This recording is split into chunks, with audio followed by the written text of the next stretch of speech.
Hey, Amber. Yep. Knock, knock. Who's there? Boo. Boo-hoo. Don't cry. It's only a joke.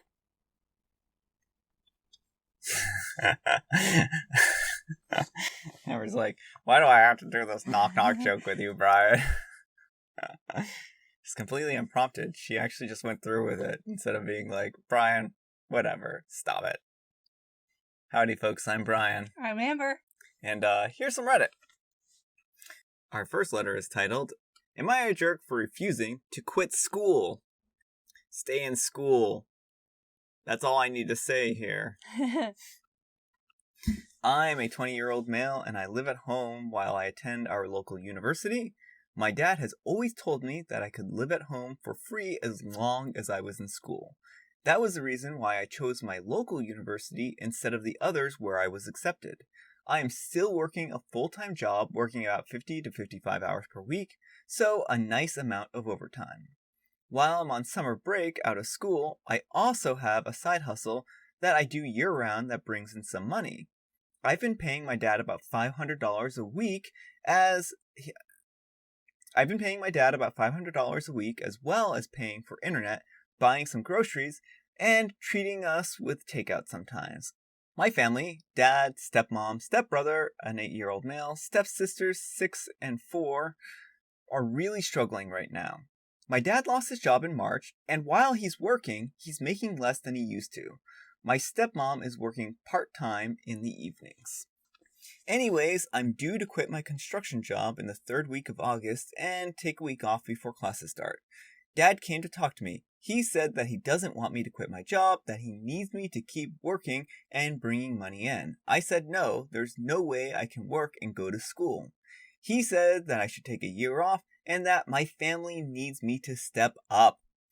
Here is where I might be the jerk. I told him that his wife and his kids aren't my family and that I'm not sacrificing my future for them. I helped them all summer, but it's all that I would do. That's when the argument got really heated. He called me selfish and that I didn't care about anyone. He said that if I wasn't paying rent, that I couldn't stay here. I told him that he was a jerk for trying to make his own son support his wife and kids when he couldn't. He yelled at me to get out, so I did. I talked with my maternal grandparents and they helped me figure out a plan. I went back to the house. Dad and I didn't speak. We didn't speak for the rest of the week. When Friday payday gets here, Dad shows up and tells me to transfer money to his account. I told him I wasn't giving him any more. He tells me I don't have a choice. I told him that I do. Legally, I'm a tenant. If he wants to kick me out, then he has to give me 30 days notice in writing. I'm going to use that time to save up to buy a car. My grandparents said I could stay with them, but where they live, I need a car to get back and forth from campus. He says he'll throw my stuff out the window. I told him that if he did that, I would call the cops. He stormed out of the room. So that's where I'm at right now. I'm living at home. I did pick up a lot of stuff and took it to my grandparents to be safe. Dad did give me a notice to leave in writing, and I will leave once I'm no longer working construction. I have to stay at the house because my buddy, who gives me a ride to the job site, lives 2 blocks away, and he wouldn't pick me up if I moved to my grandparents now, and I need the money from the job. Am I the jerk here, or is my dad? The dad is the jerk here. Well, let's just give the dad a benefit of the doubt here real quick.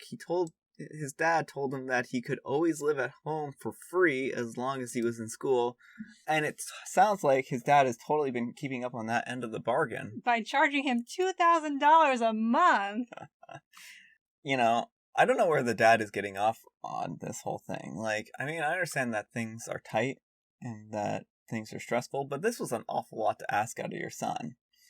And maybe, OP didn't necessarily handle it in the best way, and I think some things were said that weren't necessarily the nicest things in the world to say, but it's also not his job to support his dad. Yeah. And he was helping out as much as he could, and his dad kind of just killed the golden goose, A goose that lays the golden eggs, that's the expression, not the golden goose. How do you kill a golden goose? Melt it. You melt it. That's right, folks. You heard it here. It's a liquid metal goose. It's coming for you. It's the Terminator of geese. So, yeah, I mean, I think this one's pretty straightforward. I don't really know Yeah. that there's too much to, like, add here other than, like, your dad and you had an agreement, OP, and that he violated that agreement. You've been helping out way more than you agreed to help out. And the moment you're like, oh, well, I really want to go back to school, he's like, oh, you need to actually pay me more. Yeah, well, why isn't the stepmom working full time? And like, I mean, Yeah.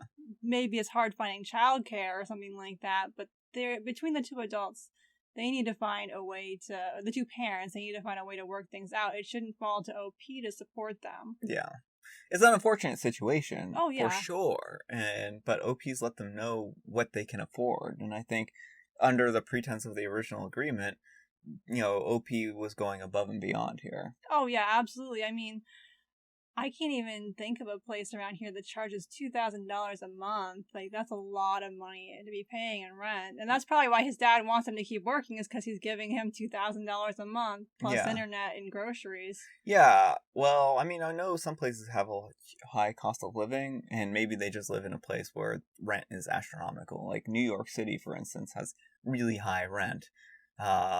Or used to. I'm not sure if it still does. I have no idea. My only reference point is Maine. So, I don't know if this is reasonable for where they live or not, but, Our next story is, am I the jerk for refusing to punish my daughter for not sharing her makeup with her younger sister? Hello, I'm a mother of Maya, 17, and Roxanne, 14. Both my daughters love makeup and beauty.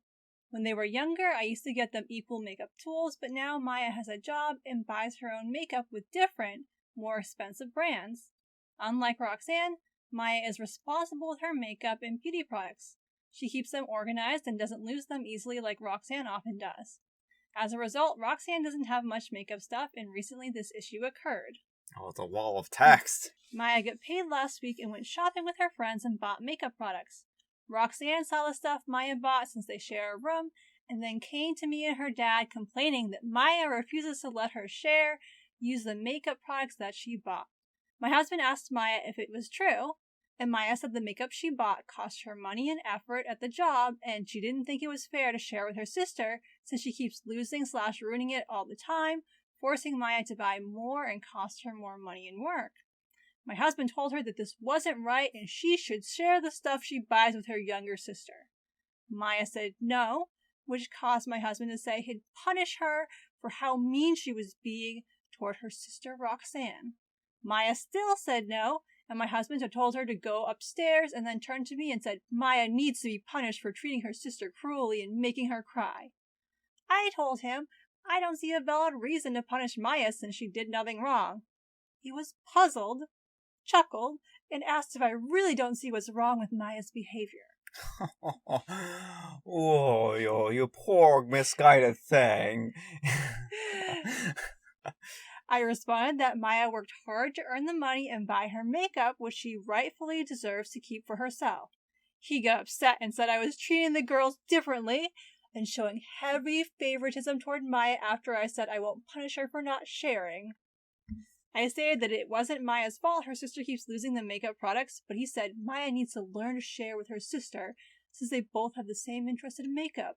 And by not punishing her, I'm encouraging her to become selfish, but I don't see it.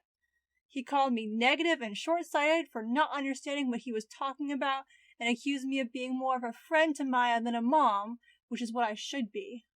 The argument got worse, and my husband says it's my fault if Roxanne starts resenting her sister. Interesting story. What do you think? I do not think Opie's in the wrong here. So, I think the dad has a really skewed perspective here. Like, it's one thing to share. It's another thing if you have someone who shares your stuff and loses it and destroys it. Well, there's also a difference, like, if you buy kids a joint gift, for sure, it's fine to expect them to share, but if one is using her own money to purchase things, you can't then just expect her to give over her hard work to her sister. Yeah, I think certainly sharing is an important thing, and I think that there are certain things that, could be shared. But I do agree here that this is more of Maya's property. She bought it with her own resources than something where they should be required to share with it. And I think that if, Maya wants to share it and she's willing to, she can, of course. But I think forcing her to is a little absurd in this particular case. Yeah, and also it's not necessarily a good idea to share makeup Yeah. products anyway, because anything that goes on your face, you can risk, spreading. Yeah, that was things. actually the first thing that I thought of when I heard this one, is like sharing makeup on the face. I mean, people do it, and Yeah. a lot of times it's fine. I have, not horror, but I have memories of high school theater, where the theater teacher just had, this giant pan of makeup that everyone used, and, in retrospect, it's kind of horrifying, but, yeah, Not good stuff. but... Tell us in the comments below, do you have a horror story of makeup like this from theater? Or is this just something that happens here in Amber's school? I never did theater, so I can't actually speak to it. Yeah, so, I only was in one musical, because I can't sing. Can't sing to save my life, but, I did somehow end up in Oliver. So that's what my horror story, and again, it's not like a horror story, nothing bad happened, but we were all using, the same makeup, so it was kind of questionable. And they all got pink eye. No one got pink eye as far as I'm aware, but it could have happened. Yeah. But I think the point here is, first of all, if they were adults, let's say they're adult roommates instead of siblings, you can't just go up to Roxanne can't go up to Maya and be like, you have to share with me. Mm-hmm. So this idea that she has to share, it doesn't make sense in an adult context. And it also, Well, I mean, think about it kind of from this perspective. Say Maya and her sister were older and they both had cars, right? Yeah. And her sister constantly wrecked a car. Yeah. Would you really be like, Maya, you have to share the car you bought with your own money with your sister who keeps wrecking vehicles? Dad would probably say that. That's my guess. I mean, I think one of the parents is showing clear favoritism here, and it's the dad. Yeah, I mean, all I'm saying is, if you put any other kind of, expensive or higher end type thing into the context here, it's pretty clear to see, where the scales balance. And I don't think that the mom is being unreasonable. I think the dad's being unreasonable. Yeah. I don't think that Maya should be required to share, especially with someone who's constantly losing and breaking her makeup. Yeah. And, maybe, just maybe, if her sister started getting charged for the loss of makeup, then maybe she would stop losing and breaking it, or even stop using it. Right, it seems like part of the issue is that Roxanne has no consequence for losing and breaking things, that she just, now I can take more stuff, and Maya's the one who has to replace it, so why do I have any incentive? Exactly. All right. Our next letter is titled, Am I a jerk for getting mad at my pregnant sister for not being excited for my wedding because I didn't choose a date that she wanted me to? I'm a 27-year-old male and I'm getting married later this year. Earlier this year, when I finalized the wedding date, my sister asked me if I could move the date forward because she would be 39 weeks pregnant and she can't risk attending the wedding. That wasn't possible because my best friend, who lives out of the country, was only free during those days or he wouldn't make it, so I refused and she was fine with it. Me and her were close, so I was bummed, but whatever. Now I'm planning my wedding with my fiance, but the thing is, my sister doesn't even show a little bit of excitement for it. She doesn't even look happy about it, and she doesn't take interest when I ask her for her opinions. So I snapped and told her that at least she could be happy for me if she isn't attending the wedding. She said that she doesn't see why she should be interested. She's happy for me and my fiance, but I can't expect her to show excitement for a wedding that she isn't even attending. So I told her that it was her choice. She replied that she had a good excuse not to attend, but I could have moved the wedding ahead a bit, specifically when the bride had no problem, but I didn't, so now I don't get to be mad. I was shocked at how bitter she was. I didn't expect her to hold a grudge. She knows how close me and my best friend are. I vented to my fiance about the whole thing, but she told me that I'm the jerk here and I need to cut my sister some slack because she's pregnant and I did choose my best friend over her. Now I don't have any right to be mad. So Reddit, am I the jerk? Yes. Well, I'm going to, I'm going to take my sister who I'm arguably close with and flaunt my wedding in front of her, who I basically uninvited. Yeah, like, dude, what is the like? He just like wants her to be super excited about this wedding that she's not gonna get to attend because he specifically chose a date when she's 39 weeks pregnant. Yeah, it's just rude. It's rude to even really kind of talk about it around her. That's exactly it. Like, don't ask her for her opinions. Yeah, don't ask her for her input. Yeah, like if you really matter to have the best friend there over the sister, like that's OP's choice. Mm-hmm. But at that point in time, then just don't mention the wedding around her, because especially if they are close or were close, then like it's only gonna make her sad to hear about this event and kind of think about how her brother chose someone else over her. Yeah, and there are no splitting hairs here. OP did choose the friend over the sister. Right. I mean that's all this boils down to. Exactly. And the sister had like, maybe a few weeks she couldn't be there because she was going to be really pregnant. The friend had only like one specific set of dates where he could be there. And So, yeah, I mean, it's really unfortunate. And I mean, there wasn't really any kind of winning in this situation, I think, for OP. But the best he could have done is just not said anything to her. And I think it was really poor form. Yeah. All right, folks, that's all the time we have for today. I hope you enjoyed today's video. If you did, consider giving me a like. If you didn't, consider giving me a dislike. Happy Friday, Junior, to everyone. Happy Friday, Junior. Thanks to Amber for joining me. Thank you for having me. I did something interesting yesterday, which was Tuesday.